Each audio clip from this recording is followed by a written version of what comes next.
Hello, मैं हूं doctor Bhupesh. मैं भारतीय आई हॉस्पिटल में cataract, cornea and refractive surgery department देखता हूं। आज हम बात करने जा रहे हैं एक बहुत ही नॉर्मल आंखों की समस्या जो हर किसी को उम्र बढ़ने के साथ आती ही आती है, जिसको हम मोतियाबिंद या कैटरेक्ट कहते हैं। आइए जानते हैं कि कैटरेक्ट होता क्या है। तो अगर हम के हिस्से को देखते हैं तो आँख के अंदर ये आँख की काली पुतली है और इसके अंदर एक ऐसा लेंस होता है। ये लेंस उम्र बढ़ने के साथ इसका रंग बदलने लगता है और ये ऐसा हो जाता है। जैसे ही इसका रंग चेंज होता है, जो रोशनी बाहर से आती है वो आँख के अंदर नहीं जा पाती और हमें देखने में समस्या आने लगती है। इसी समस्या को कैटरेक्ट या मोतियाबिंद कहते हैं। कैटरेक्ट एक ऐसी बीमारी है जो हर किसी को कभी ना कभी किसी न किसी एज पे आती ही आती है। कुछ मरीज़ों को ये 60 साल में, कुछ मरीज़ों को ये 70 साल में, कुछ मरीज़ों को ये 80 साल की उम्र में भी आती है। मोतियाबिंद कई प्रकार के होते हैं। मोतियाबिंद बच्चों में भी हो सकता है, मोतियाबिंद चोट लगने के बाद भी हो सकता है, मोतियाबिंद उम्र बढ़ने के साथ भी हो सकता है। हालांकि सबसे कॉमन मोतियाबिंद उम्र बढ़ने के साथ होता है, लेकिन अगर किसी को आंखों में चोट लग जाए तो उसकी वजह से भी उसका लेंस ख़राब हो सकता है, उसको मोतियाबिंद बन सकता है। मोतियाबिंद का इलाज हमेशा एक ही इलाज होता है जो कि ऑपरेशन होता है। अब सबसे ज़रूरी सवाल ये आता है कि मोतियाबिंद का ऑपरेशन कब कराना चाहिए। तो मोतियाबिंद के ऑपरेशन का सही समय है जब मरीज़ को दूर का नज़र देखने में दिक्कत आए, जब दूर की चीज़ें वो देख ना पाए, वो एक सही समय है मोतियाबिंद का ऑपरेशन कराने के लिए। जब तक किसी भी मरीज़ को चश्मे से अच्छा दिखाई पड़ रहा है, मोतियाबिंद के ऑपरेशन की ज़रूरत नहीं होती है। अब कैसे चूज़ करें कि मोतियाबिंद के लिए कौन सा ऑपरेशन सबसे अच्छा है। तो मोतियाबिंद ऑपरेशन करने की अलग-अलग मोतियाबिंद के ऑपरेशन की अलग-अलग टेक्निक्स हैं, जैसे फेकोएमल्सिफिकेशन, लेज़र ऑपरेशन और रोबोटिक लेज़र सर्जरी। फेकोएमल्सिफिकेशन एक तरीके का एडवांस सर्जरी है जिसमें फेको मशीन, जो कि अल्ट्रासाउंड बेस्ड मशीन होती है, उससे आँख का लेंस को, आँख की जैसे ये लेंस है, इस लेंस को मोतियाबिंद की जो ये फेको मशीन है इसको अलग अलग हिस्सों में तोड़ती है और डॉक्टर मशीन की सहायता से इसको तोड़ के वो मशीन इस लेंस को खा जाती है और उसी जगह में एक हम नया लेंस, जो कि क्लियर लेंस, आर्टिफिशियल लेंस है, उसको लगा देते हैं। तो ये हो गई फेकोएमल्सिफिकेशन टेक्निक और फेको सर्जरी। अब जो उससे भी एडवांस सर्जरी आई है जिसको बोलते हैं रोबोटिक सर्जरी और ब्लेडलेस लेज़र सर्जरी।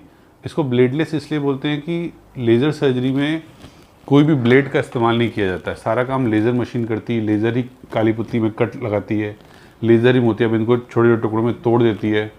इसीलिए ये ऑपरेशन फेको ऑपरेशन से एडवांस ऑपरेशन है, क्योंकि इस ऑपरेशन में कम समय लगता है, हीलिंग बहुत जल्दी हो जाती है, इसीलिए रिकवरी, पेशेंट को दिखना थोड़ा जल्दी शुरू हो जाता है और सेफ्टी काफ़ी बढ़ जाती है। ऑपरेशन में कॉम्प्लिकेशन होने के चांसेस कम हो जाते हैं, सेफ्टी बढ़ जाती है। ये सब एडवांटेजेस हैं लेज़र सर्जरी के। एक और बहुत ज़रूरी सवाल जो हम सबके मन में आता है कि कौन सा लेंस हमारी आंखों के लिए अच्छा है, या लेंस को कैसे चूज़ करें, या कौन सा लेंस अपनी आंखों में डलवाएं। बहुत तरीके के लेंसेज अवेलेबल हैं, जैसे monofocal lenses, EDOF lenses, trifocal lenses, multifocal lenses. ये सारे टर्मिनोलॉजी इतने मुश्किल हैं समझना कि बहुत दिक्कत आती है मरीज़ों को डिसाइड करने में अपने लिए कि कौन सा लेंस उनके लिए अच्छा है। काफ़ी बार डॉक्टर इस मामले में मरीज़ों की सहायता करते हैं, उनको बता के कि किस लेंस का क्या काम है और मरीज़ अपने लिए किस तरीके का नज़र चाह रहा है। तो अगर हम बात करते हैं सबसे सिंपल लेंस जिसको बोलते हैं मोनोफोकल लेंसेज। मोनोफोकल लेंसेज जो पिछले कई सालों से, या कह सकते हैं पिछले कई दशकों से यूज़ कर रहे हैं लोग, एक मोनोफोकल लेंस जिसमें एक सिंगल फोकल पॉइंट पे दिखाई पड़ता है जो कि दूर के लिए होता है, इसको बोलते हैं मोनोफोकल लेंस। अगर हम इस लेंस को चूज़ करते हैं अपने ऑपरेशन के लिए तो पास के लिए हमेशा चश्मे की ज़रूरत पड़ती ही पड़ती है। तो लेकिन मरीज़ की आंख में मोतियाबिंद के अलावा कोई भी बीमारी हो, चाहे डायबिटिक रेटिनोपैथी हो, चाहे ग्लोकोमा हो, चाहे कुछ भी बीमारी हो, मोनोफोकल लेंस ऑलमोस्ट हर मरीज़ को सूट करता ही करता है। तो अगर आप पास के लिए चश्मा लगाने में आपको कोई तकलीफ़ नहीं है तो मोनोफोकल लेंसेज एक बहुत ही अच्छा विकल्प है आप लोगों के लिए। अब हम बात करें कि नए लेंसेज जो और लेंसेज आ गए, जैसे कि ईडॉफ लेंसेज, जिसको बोलते हैं extended depth of focus lenses. ये लेंसेज उन लोगों के लिए बनाया गया है जिन लोगों को दूर की नज़र भी अच्छी चाहिए, प्लस जिनका कंप्यूटर पे ज़्यादा काम रहता है। जैसे मैं बैठा हूँ इस समय इस कंप्यूटर पे, जो कि मेरे आँख से अराउंड 60 मिलीमीटर दूर है, तो ईडॉफ लेंसेज 60 मिलीमीटर तक की का नज़र काफ़ी अच्छा दिखाते हैं। लेकिन अगर आप बात करें कि क्या आप इस किताब को पढ़ सकते हैं EDOF लेंसेज से, तो आपको उसमें दिक्कत आने वाली है। उसके लिए आपको 1 या 1.5 नंबर का चश्मा लगाने की ज़रूरत पड़ सकती है। तो EDOF लेंसेज उनके लिए है जिन्हें कंप्यूटर पर ज़्यादा काम करना है, जिन्हें ड्राइव करना है रात में, जिनकी एक्टिव लाइफस्टाइल है, तो उनकी EDOF लेंसेज चश्मे पर डिपेंडेंसी या चश्मे की ज़रूरत को कम कर देता है, पूरी तरीके से ख़त्म नहीं करता है। तो ये भी एक बहुत अच्छा ऑप्शन है। EDOF लेंसेज क्यों आजकल ज़्यादा पॉपुलर हो रहे हैं, उसका रीज़न ये है कि EDOF लेंसेज के साइड इफ़ेक्ट्स नहीं है, मतलब ग्लेयर लगना, आँखों में रात में चमक लगना, लाइट की चारों तरफ सर्कल दिखाई पड़ना, ये सब दिक्कतें EDOF लेंसेज में नहीं आती हैं। अब बात करते हैं ट्राईफोकल लेंसेज। ट्राईफोकल लेंसेज उन मरीज़ों के लिए सबसे अच्छा होता है जिन्हें दूर की नज़र, पास की नज़र और इंटरमीडिएट नज़र, जो कि बीच की नज़र, वो भी अच्छी चाहिए, तो और चश्मे की ज़रूरत बिल्कुल ना पड़े।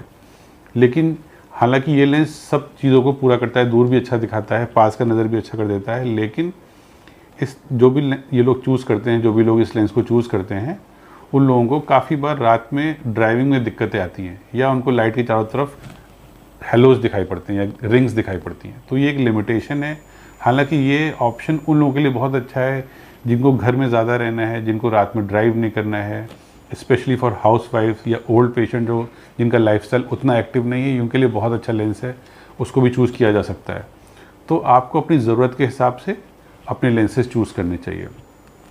काफ़ी मरीज़ ये भी मुझसे पूछते हैं कि ऑपरेशन के बाद हमें क्या सावधानियाँ रखनी चाहिए, क्या ये लेंस आगे चल के ख़राब तो नहीं हो जाएगा। तो अगर हम लोग बात करें कि ऑपरेशन के बाद क्या सावधानियाँ रखनी चाहिए, तो मोतियाबिंद का ऑपरेशन या कैटरेक्ट सर्जरी आजकल इतना एडवांस हो चुका है कि ऑपरेशन के दौरान भी आपको बहुत ज़्यादा दिक्कतें नहीं आती हैं। ऑपरेशन करने में 15 से 20 मिनट का कुल समय लगता है। ऑल्दो आपका हॉस्पिटल स्टे 2-3 घंटे का होता है, आप सुबह आते हैं, दवाई पड़ती है, 15-20 मिनट में ऑपरेशन होता है और फिर आप घर जाते हैं। आजकल ऑपरेशन में मेजॉरिटी ऑफ द पेशेंट, या कह सकते हैं 10 में से 8 मरीज़ों को इंजेक्शन की ज़रूरत या पट्टी की ज़रूरत नहीं होती है। टॉपिकल आई ड्रॉप्स डाल के ही आँख को सुन करते हैं और उसी से ऑपरेशन हो जाता है। और घर जाके भी पेशेंट अगले दिन से अपना टीवी या मोबाइल ये सब चीज़ें थोड़ा बहुत शुरू कर सकता है। प्रिकॉशन के नाम पे मरीज़ को कम से कम 4-5 दिन घर में रहने की सलाह दी जाती है। उसका मेन रीज़न है कि वो धूल मिट्टी से बचा रहे और सही से अपना ख्याल कर पाए, अपनी आँखों में दवाई डाल पाए। 5-7 दिन के बाद मरीज़ अपना नॉर्मल काम, अगर वो ऑफिस जाता है तो ऑफिस, अगर वो पार्क जाता है तो पार्क, या अपने जो भी नॉर्मल एक्टिविटी है वो सब रिज्यूम कर सकता है। तो ये हो गया मरीज़ का पोस्ट ऑपरेटिव इंस्ट्रक्शन, या क्या क्या ख्याल रखना पड़ता है पोस्ट ऑपरेटिव पीरियड में। अगर हम बात करें कि किसी भी लेंस की लाइफ क्या होती है, तो जो भी आँख में लेंस डाला जाए, चाहे वो मोनोफोकल लेंस हो, चाहे EDOF लेंस हो, चाहे ट्राईफोकल लेंस हो, चाहे इंडियन लेंस हो, चाहे इंपोर्टेड लेंस हो, हर लेंस पूरी ज़िंदगी चलता है, कोई भी लेंस ख़राब नहीं होता है। हाँ, कुछ लेंसेज में उसके पीछे एक मेम्ब्रेन आ जाती है जिसको बोलते हैं PCO और आफ्टर कैटरेक्ट, जिसके लिए एक छोटा सा लेज़र 2 मिनट का करके उसको झिल्ली को साफ़ किया जा सकता है।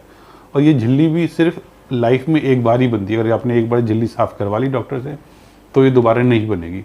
और आजकल जितने भी एडवांस लेंसेज आ रहे हैं, जो भी इंपोर्टेड लेंसेज हैं, उसमें ये झिल्ली बनने का रेट बहुत कम है। अगर हम 1000 पेशेंट को लेंस डालते हैं कोई इंपोर्टेड, तो 1000 में से शायद 5 या 6 पेशेंट को झिल्ली बनेगी, बाकियों को नहीं बनेगी।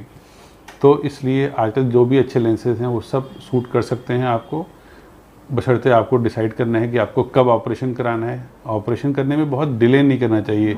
एक पहले एक कॉन्सेप्ट था कि मोतियाबिंद पकने पे ही ऑपरेशन कराना चाहिए। अब वो कॉन्सेप्ट नहीं है, क्योंकि आज से 50 साल पहले या से 30 साल पहले लोगों की लाइफस्टाइल उतनी एक्टिव नहीं थी, लोग कंप्यूटर पे उतना काम नहीं करते थे, तो लोग इंतज़ार करते थे जब ये पक जाएगा तब हम ऑपरेशन कराएंगे, क्योंकि उसके बाद ऑपरेशन के बाद रिकवरी भी बहुत स्लो हुआ करती थी पहले। पर आजकल लाइफस्टाइल इतनी ज़्यादा एक्टिव है, हर किसी को कंप्यूटर पे, मोबाइल पे काम करना है, तो आपको अच्छा विजन चाहिए ही चाहिए। तो जब भी आपको लगे कि आप चश्मे से दूर की नज़र आपकी दिक्कत हो रही है, कमज़ोर हो रही है, तो वो सही समय है ऑपरेशन कराने का। मोतियाबिंद के बारे में अगर आप कुछ भी मुझसे जानना चाहते हैं तो आप आ सकते हैं भारतीय हॉस्पिटल GK1 में। Thank you.